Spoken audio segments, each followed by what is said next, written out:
the Bell started as a global movement to raise awareness of the issue of gender parity and to see, because really the recognition that there cannot be inclusive, sustainable growth without involving half the population in it, that's something that needed to be brought to the forefront.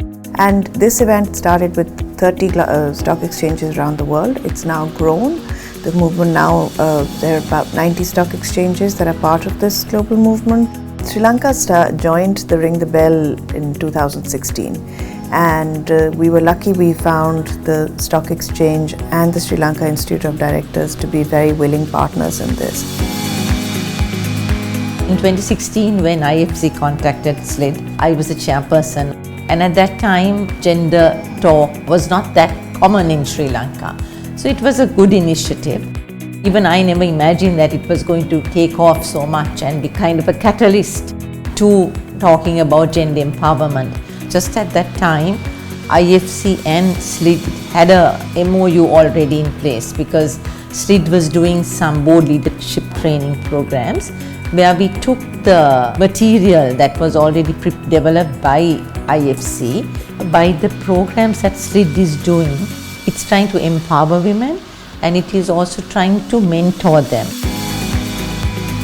Gender equality is a vital initiative of the Sustainable Development Goals of the UN, and we at the Stock Exchange are committed to show our alignment and our support to encourage and promote the participation of women on boards and at senior management level in listed companies. Drawing attention to gender equality is just not for Sri Lanka. It's just not for Australia. It's a matter of global priority. And that's one of the reasons why we've seen it as a goal in the Sustainable Development Goals. For us, it's part of a broader piece of work that we are doing in Sri Lanka on development and women's empowerment. About 60% of the people who graduate from universities are women, but unfortunately it's only about 34% of the labour force are women. So there is a leakage there, fairly high leakage.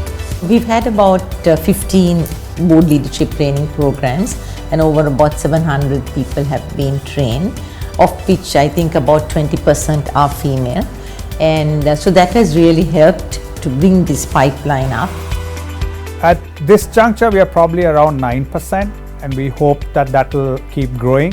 As you know, that there is an initiative by the government to try to make a voluntary participation on the boards of listed companies to make it 20% for females, and then I think by 2022 they probably make it mandatory. In Sri Lanka itself, I think several things have happened. IFC's helped to put together directory of women leaders on board, and really that's helped to map out the skills and qualifications of women who are in leadership positions in Sri Lanka.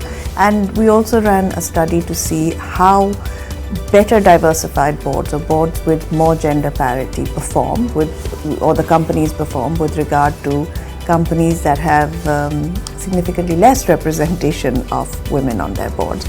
And really there's a significant difference. The differences are as wide as 19% for ROE and over 30% for return on assets. It's not just they perform better on a social sort of level and in more inclusive growth, they perform better on the financial metrics that their investors are monitoring them on. Certain sectors do better, in terms of gender parity. Banking, finance and insurance, and then travel and real estate management. The Australian Stock Exchange is the first stock exchange to ring the bell for gender empowerment. I want to congratulate the Colombo Stock Exchange for continuing this tradition here. So the message for this year's Ring the Bell event is, I am Generation Equality.